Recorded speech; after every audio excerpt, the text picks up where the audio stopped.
자, 이제 6장 도서 설계 기술을 한번 살펴보도록 하겠습니다.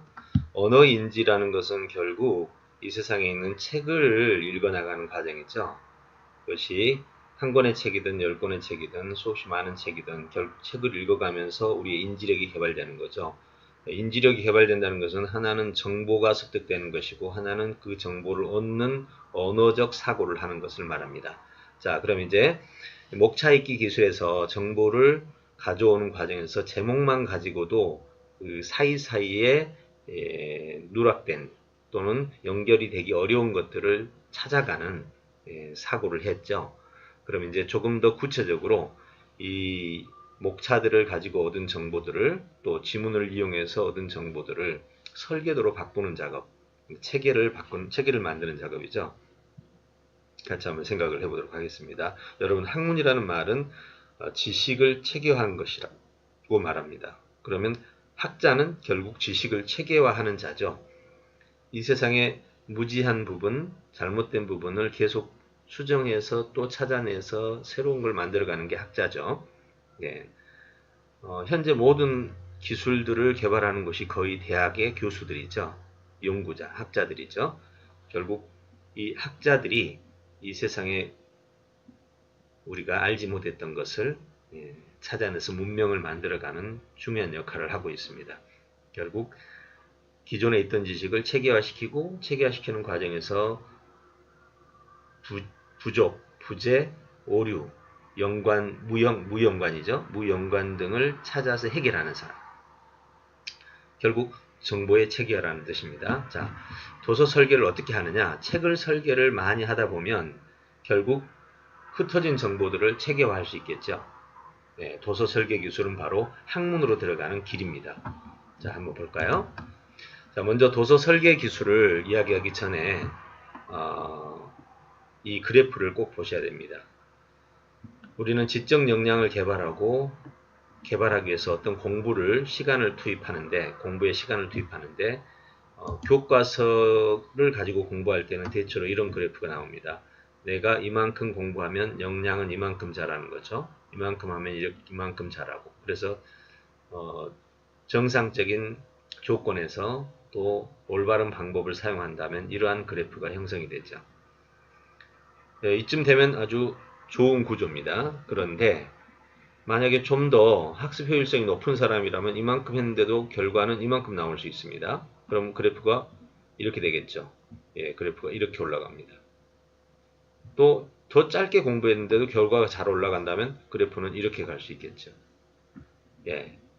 자, 어떤 그래프가 가장 좋은지는 아시겠죠? 이렇게 가는 그래프가 제일 좋은 그래프입니다. 짧게 공부하고 많은 효과가 되는 거죠. 그래서 우리가 흔히 말하는 하나 듣고 열을 아는 것이 바로 이런 그래프이죠. 자, 근데 그래프 중에 참 악명 높은 그래프가 하나 있습니다. 바로 독서를 하는 과정에서 발달 과정을 보여주는 겁니다. 바로 이 그래프죠. 책을 읽게 되면 여러분들 바로 몇 개월 만에 성적이 올라가거나 능력이 자라거나 그렇지는 않죠. 네, 책 읽기는 상당히 오랜 시간을 거쳐서 능력 개발이 이루어집니다. 보통 이렇게 급작스럽게 올라가는 이 시점이 상당히 오랜 시간 책을 읽어서 얻어진 결과입니다. 어떤 사람들은 보통 이 단계가 어릴 때부터 책을 아주 많이 읽어왔을 때, 아주 오랫동안 읽어서 많이 읽었을 때, 보통 40대 전후에 와서 이런 현상이 생긴다고 합니다. 그런데 책을 그렇게 장기적으로 오랜 시간을 읽지 않았다면 더 나이가 들어서 나타나는 현상이 되겠죠. 그런데 사실 오랫동안 이렇게 책을 읽고 결과물도 없이 능력이 개발됐다는 말도 듣지도 못한 채 이렇게 오랫동안 읽을 사람은 거의 없을 겁니다. 그래서 책 읽기가 참 어려운 거죠. 책 속에 길이 있다고 말하고 그 다음에 아는 것이 힘이라고 말은 하지만 실제로 우리는 책을 읽어서 우리의 역량을 개발하려는 실제적 삶의 모습은 없습니다. 분명히 책 속에 길이 있고 아는 것이 힘이라고 말은 하지만 그것의 혜택을 입는 사람은 매우 소수라는 겁니다. 그 이유는 바로 이 그래프 때문이죠. 이 그래프라는 것은 그동안 많은 사람들이 겪어온 과정을 현실로 반영한 거겠죠. 자, 그럼 도대체 왜 독서에는 이런 그래프가 나올까요? 왜 교과서는 이런 그래프가 나올까요? 같은 책인데 바로 교과서와 독서라는 책의 형태 때문에 그렇습니다. 그 속에 있는 이 지식의 체계 때문에. 자, 한번 식물의 이해라는 관점에서 교과서를 보십시다. 그럼 식물의 이해, 그럼 식물의 의미, 식물의 특징, 식물의 원리, 식물의 성장 원리, 식물의 성장 과정, 식물의 하면서 쭉 데이터가 나옵니다. 자, 이 데이터는 어떤 한 사람이 이 데이터를 개발한 건가요? 연구해서 발견한 건가요? 아니면은 수없이 많은 사람이 연구해서 발견한 건가요? 예, 그렇죠. 당연히 많은 사람이 연구해서 수천 년에 걸쳐서 만든 결과물입니다. 그리고 그 후대 사람들이 그것을 논리적으로 의미를 먼저 두고 특징을 그 다음에 두고 뭐 등등 순서를 짜 맞춘 거죠. 그렇지만 이 순서가 짜 맞춰진 것을 우리가 배우면 설계도, 즉 체계도가 잡혀 있는 것을 우리는 보게 되는 겁니다. 만약 체계도가 무너져 있다면 우리는 우리 스스로 체계를 잡아야죠. 이렇게 한번 비교해 보면 어떨까요?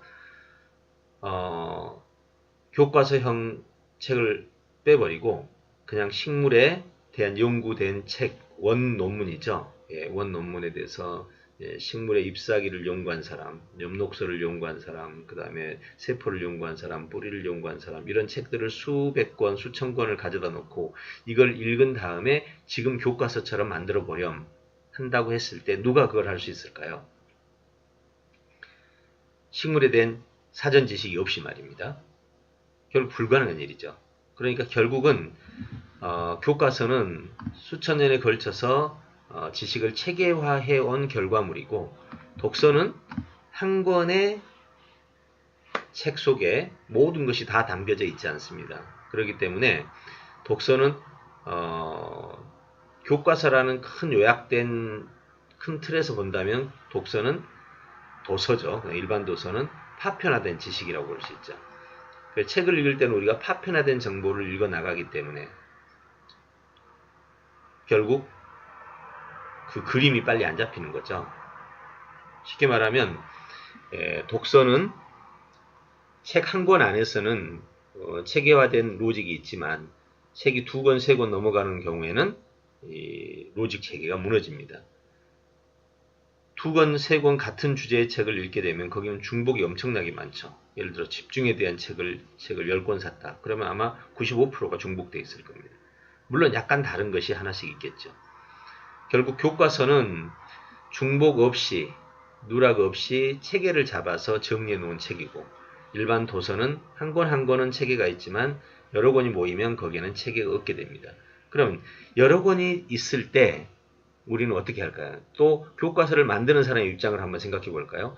논문에 수백 권의 논문을 앞에다 놨습니다. 식물에 관한 논문이죠. 그러면 잎사귀에 관한 연구를 한 사람이나 인맥을 연구하는 사람이나 엽록소를 연구한 사람이나 일단 그 핵심 부분은 다르겠지만 식물에 대한 전반적인 개론 앞부분, 뒷부분에 대한 큰 그림은 같죠. 즉 식물에 대한 기초 부분은 같고 자기의 연구하는 특수한 부분만 다르죠. 결국 중복이 있는 거죠. 식물에 대한 논문을 아무리 많이 가져와도 거기는 중복된 내용이 있는 겁니다. 그거를 중복을 다 제거하고 핵심만 골라서 모아놓은 게 교과서죠. 그렇지만 도서에는 그런 게 없는 거예요. 그러니까 도서를 읽을 때는 교과서와 같은 발달이 일어나지 않고 이렇게 장시간의 지지부진한 상태가 나타나는 거죠. 그렇다면 반대로 책을 읽고 자기 스스로 설계도를 만들어 버리면 어떨까요? 책을 읽고 중복 지식을 제거하고 누락 정보를 채우고 그리고 순서와 체계를 잡아가지고 정말 체계화된 정보를 만들어서 교과서처럼 만들어가면 교과서는 요약형이지만 독서는 요약형이 아니죠. 그걸 머릿속에서 체계를 잡아간다면 정말 어마어마한 사건이 될 겁니다. 자, 그래서 이런 방식으로 책을 읽게 된다면 결국 이런 결과가 나오죠. 정보 설계형 발달. 질문형 정보 설계라는 형태로 간다면 그래프는 이렇게 갈 수 있다는 겁니다. 즉 책을 읽어도 이런 발전을 나타낼 수 있다는 거죠. 가능할까요?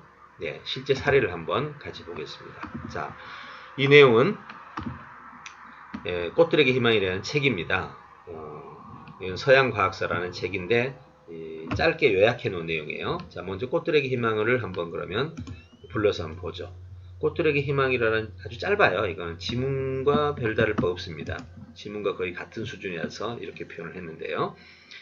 그럼 이러한 내용의 책을 우리가 읽고 설계를 한다는 것이 어떤 뜻인지 한번 볼까요?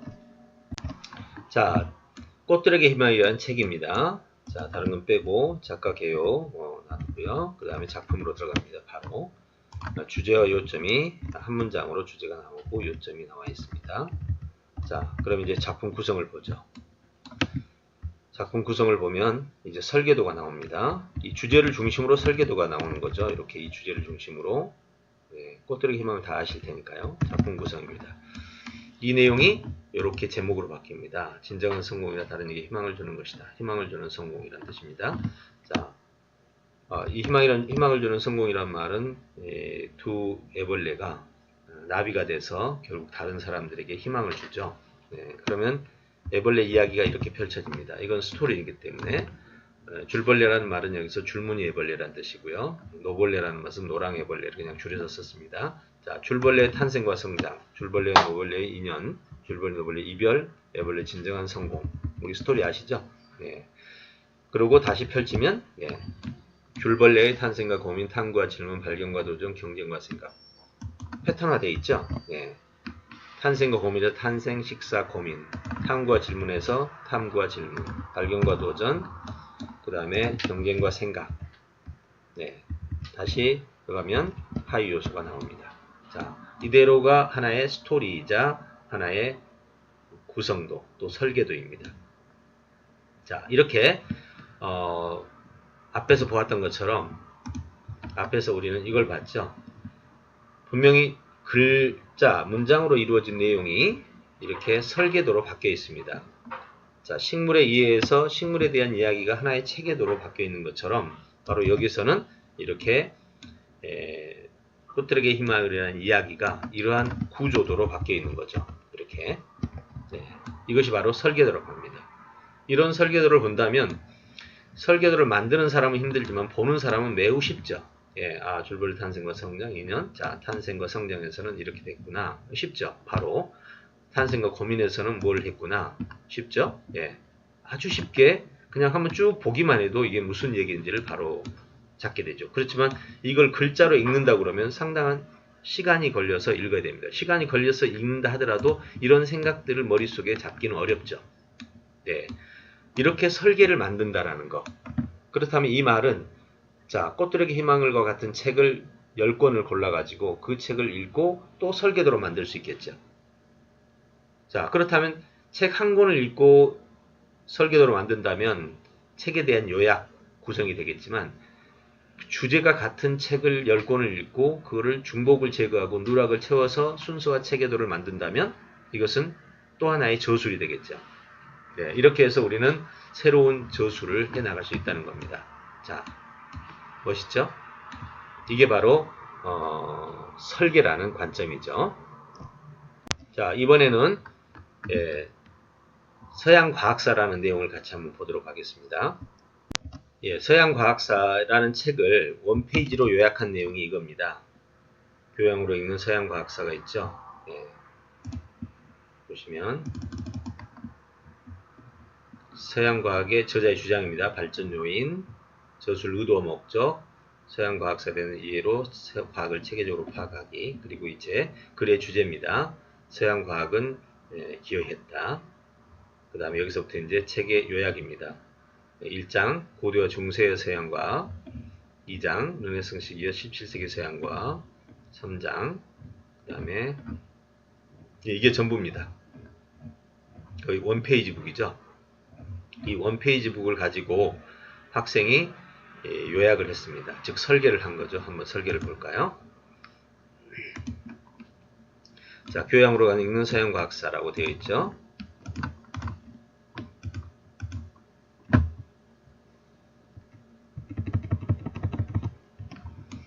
자, 먼저 작가 이해가 있으니까 생략하고요. 작품 이해부터 보죠. 주제는 한 문장으로 되어 있습니다. 역사를 따라 변해온 서양과학은 양면성 현 인류 문명의 발달을 가져왔다. 그 다음에 구성입니다. 서양 과학의 변천사로 나왔습니다. 방금 이 내용입니다. 이게 고대 중세, 그 다음에 르네상스 17세기, 그리고 3번 18, 19세기. 자, 이 내용을 읽고 이런 설계도가 나온 겁니다. 아예 3단계의 그 시기별이 무너지고 이거를 그 과정 안에서 시초, 그리스 학파의 질문, 계승, 학파들의 이론 탐구, 확산, 헬레니즘 과학 탄생, 정체, 그리고 연명, 그 다음에 재생, 그리고 혁명, 그리고 확장, 그리고 결합, 전도, 이렇게 정리가 됐습니다. 그리고 다시 핵심을 찾아냈죠. 앞에다가 변천사를 이러한 흐름으로 쓰고 있습니다. 중학교 2학년짜리 한 겁니다. 자, 그리스 학파의 질문.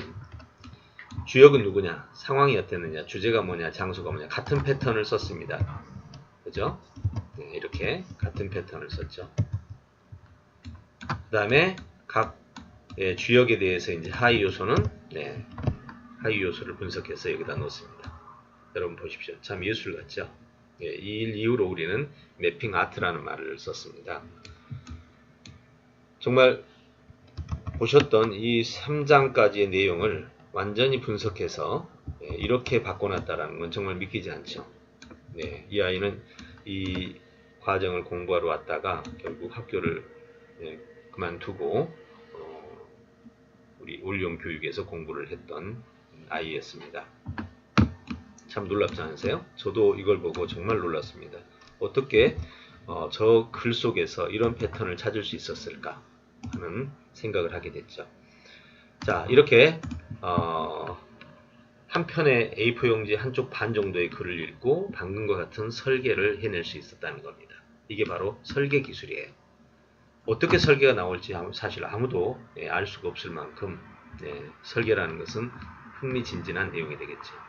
자, 지문 설계가 그렇고요. 그 다음에 도서 설계도 한번 볼까요? 자, 도서 설계는 이것은 동물농장이라는 유명한 도서죠. 그 책을 읽고 먼저 작가에 대해서 정리하고 그 다음에 작품 개요입니다. 자, 작품을 한번 살펴볼까요? 작품의 주제입니다. 우리 동물농장 이야기 아주 유명하죠. 혁명을 통해 세워진 동물농장은 다시 이렇게 된다.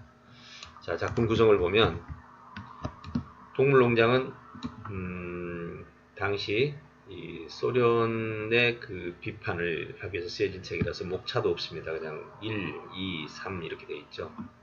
자, 먼저 이거는 배경 정보니까 생략하고요. 자, 농장 독립부터 시작됩니다. 자, 농장 독립이 약 한 40쪽 되는 분량이라고 합시다. 그럼 이 40쪽 된 분량을 읽고 나서 이 내용이 동물농장 독립이었다는 제목을 찾아내야 돼요. 주제를 찾아내야죠. 그리고 제목을 붙인 겁니다. 자, 동물농장 독립이라면 여러분은 뭐가 궁금하세요? 당연히 하위 요소가 궁금하죠. 하위 요소는 뭐가 있어야 될까요? 어떻게 독립이 됐는지. 혁명과 전투를 통해서 이루어졌다. 혁명이 일어났습니다. 혁명은 어떻게 일어났지? 계기와 준비 시작 결과 영향을 통해서 일어났습니다. 자, 계기는 어떻게 됐지? 메이저 연감이 연설에서 시작이 됐습니다. 연설은 어떤 모습이었지? 현재 우리 모습은 이랬다. 그래서 인간은 추방돼야 된다. 우리 미래의 모습은 이래야 된다. 이렇게 설명이 나옵니다. 자, 그대로 이야기가 하나의 스토리로 잡혔는데 여기까지는 주로 스토리 이야기죠. 그렇지만 이 앞의 내용은 그 이야기의 흐름을 만들어주는 하나의 부호라고 할 수 있을까요? 하나의 이정표들이 앞에 서 있습니다. 이런 이정표들은 사실 읽는 사람이 만들어내는 거거든요. 이런 내용들은 책 속에 나와 있는 내용이 아닙니다. 최소한 이 단계까지는 책 속에 이런 식으로 항목이 적혀 있는 것도 아니고 그냥 글 속에 쭉 있는 이야기를 이렇게 설계도로 바꾼 겁니다. 그러니 놀랍죠. 이렇게 정보를 설계도로 바꾸게 되면 이 사람은 그 문장이 흩어져 있는 수없이 많은 문장 속에서 그들의 공통점을 찾아내고 그 다음에 그의 하위 요소를 찾아내고 또 하위의 세부 요소를 찾아내서 체계화시키는 거죠. 여러분이 보시기는 쉽지만 만든다는 것은 정말로 어려운 내용입니다. 자, 이것을 우리는 설계도라고 하죠. 이렇게 설계도로 만들 수 있다는 것은 대단한 사고력이고 인간 능력, 즉 학문을 하는 능력, 체계화를 시키는 능력이란 말이에요. 예, 인간이 체계화를 통해서 학문을 만들고 학문이 문명을 만들었죠. 얼마나 놀랍습니까? 우리가 알고 있는 전자계 법칙이나 아니면 중력 법칙이나 이런 것들 수없이 많은 하위 요소들을 통해서 얻어진 결과물들이죠. 자, 지금 우리가 알고 있는 행성 운행 법칙도 수없이 많은 수금지와 목토 천해명에 대한 세부 요소를 조사하고 그 조사 결과를 가지고 비교 분석해서 그 순환 과정을 발견하기까지 수천 년이 걸렸죠. 인간이 태어난 이후로는 정말 7만 년, 호모사피엔스가 태어난 이후로 7만 년이 걸렸다고 볼 수 있죠. 이렇게 어려운 일들을 우리는 체계화라고 하는 겁니다. 이런 체계화가 바로 오늘 우리가 도전하고 있는 바로 이 주제이죠. 바로 도서 설계 기술입니다. 이 모든 설계 과정에서 처음부터 끝까지 질문이 사용됩니다. 자, 여기에 이 항목의 제목은 뭐지?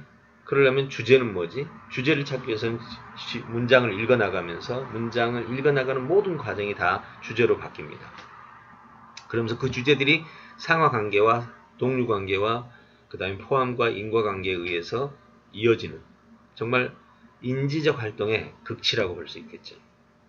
자, 이것이 바로 설계적 사고, 질문을 통한 설계적 사고라고 보시면 되겠습니다. 자, 그래서 이 내용을 가지고 그대로 요약을 해볼까요? 네, 요약 한번 해보겠습니다. 동물농장의 독립은 혁명과 전투를 통해서 이루어졌다. 혁명은 그 계기에 있어서 메이저 영감의 연설에서 비롯되었는데요. 메이저 영감은 우리의 현재 모습이 자유가 억압당하고 있다고 말한다. 그 말은 최소한의 먹이 배급과 평생 노동 착취, 행복하지 못한 생활로 인한 것이다. 또한 노동이 착취되고 있다고 말한다. 인간의 무생산과 가소비에 의해서 동물들은 노동이 착취되고 있다. 그래서 우리는 인간을 추방시켜야 된다. 이런 표현을 사용해서 우리는 이런 걸 금지한다. 그렇다면 우리의 미래의 모습은 평등한 사회, 즉 동물 질과 동물 살해를 금지하는 미래의 모습을 갖게 될 것이다. 라는 연설을 끝내고 메이저 영감은 사망하게 되었다. 결국 이렇게 해서 혁명의 준비 과정이 이루어진 것이다. 어떻습니까? 이렇게 요약을 하니까 요약된 내용이 바로 논리적인 체계도를 가지고 요약이 됐죠. 이렇게 요약한 내용을 우리는 여기서 실제로 요약 내용을 여기에 넣었습니다. 자, 이 학생이 요약한 내용이 바로 여기에 올라와 있죠. 그러면 여기 보면 여기서부터 이제 주제가 있고요. 여기 주제 보시면 혁명을 통해 세워진 동물농장의 주제문입니다. 돼지들의 부패로 인해 다시 노동적 불평등이 장소가 된다. 들어가 보시면 주제죠. 혁명을 통해 세워진 동물들의 부패로 인해 다시 노동적 불평등이 장소가 된다. 맞죠? 동물 정보, 독립, 운영, 문제, 몰락 이렇게 돼 있죠. 여기도 마찬가지로 소개, 독립, 그리고 운영, 문제 그대로 돼 있죠. 그리고 이제 요약도 마찬가지로 여기서부터 시작됩니다. 동물농장의 독립. 이렇게 해서 메이저 영감의 이야기가 나오죠. 부당하게 없다는 현실을 혁명을 평등해서 이루어낸 연설을 하다 며칠 후 메이저 영감이 수명에 다해 죽게 됩니다. 이런 내용이 바로 지금 이 자리에 그대로 나옵니다. 이걸 그대로 요약하면 요약문이 되는 거죠. 자, 이렇게 요약을 할 수 있게 되는 겁니다. 자, 설계를 한다는 것이 얼마나 놀라운지 아시겠죠? 오늘 여러분에게 질문 기술을 활용한 도서 설계 기술이 무엇인지를 한번 보여드렸습니다. 자, 우리 6장에서 이렇게 도서를 설계한다는 것은 결국 목차 읽기에서부터 시작해서 지문을 읽어서 그걸 체계화시킴으로써 완전한 설계도로 바뀌는 것입니다. 여기에 얼마나 많은 사례가 있겠습니까? 교과서 지문 설계, 그 다음에 도서 지문 설계, 그 다음에 자기의 영상 지문 설계, 수도 없이 많은 설계도들이 이렇게 매핑으로 만들어져 있습니다. 정말 수천 건이 되겠죠. 이러한 것이 우리 학생들에게 전달된다면, 우리 또 어른들에게 전달된다면 그동안 파편화되어 있던 정보들을 체계화시켜서 창조적인 결과물로 만들어낼 수 있다는 거 얼마나 멋있습니까? 여러분들에게 이 도서 설계 기술이 결국 질문 기술을 활용한 결과라는 것을 알려드리고 싶었습니다. 그럼 이제 다음 7장에서는 그럼 이제 궁금한 게 뭡니까? 저렇게 큰 책 한 권의 큰 내용을 목차를 가지고 이렇게 해왔는데 문제는 이제 지문을 읽으면서 어떻게 핵심을 파악하지? 저자가 찾아놓은 목차는 저자가 찾아서 주제에다가 제목에다가 주제를 담아놨다고 한다면 이제는 지문으로 되어 있는 것 속에서 내가 핵심을 찾아서 아까 여기처럼 이렇게 동물농의 운영이라는 제목을 찾아 넣어야 되죠. 이것은 주제를 가져왔으니까 이렇게 제목을 바꾼 거죠. 이렇게 지문을 읽었을 때 어떻게 우리는 주제를 찾을 수 있을까? 그러면 그 주제 찾는 것이 결과적으로는 우리가 이 세상에 있는 모든 언어로 된 모든 작품들을 내가 이해할 수 있는 기술이 되겠죠. 한 문장의 주제 파악, 단락의 주제 파악, 지문의 주제 파악, 책의 주제 파악, 10권의 주제 파악, 그리고 이 사회의 어떤 수백 권의 주제 파악. 시대를 주제 파악하면 트렌드가 되고, 그 다음에 100년을 주제 파악하면 우리는 시대적 사상이 되고, 그렇죠? 이렇게 해서 우리는 핵심을 파악해 가는데, 결국 순서로 본다면 핵심 파악을 하고, 설계를 하고, 그리고 제목이 나오겠죠. 거꾸로 우리는 읽어나가는 방식을 연역으로 지금 이렇게 구성한 겁니다. 그래서 이제 세 번째는 핵심 파악 기술로 가도록 하겠습니다.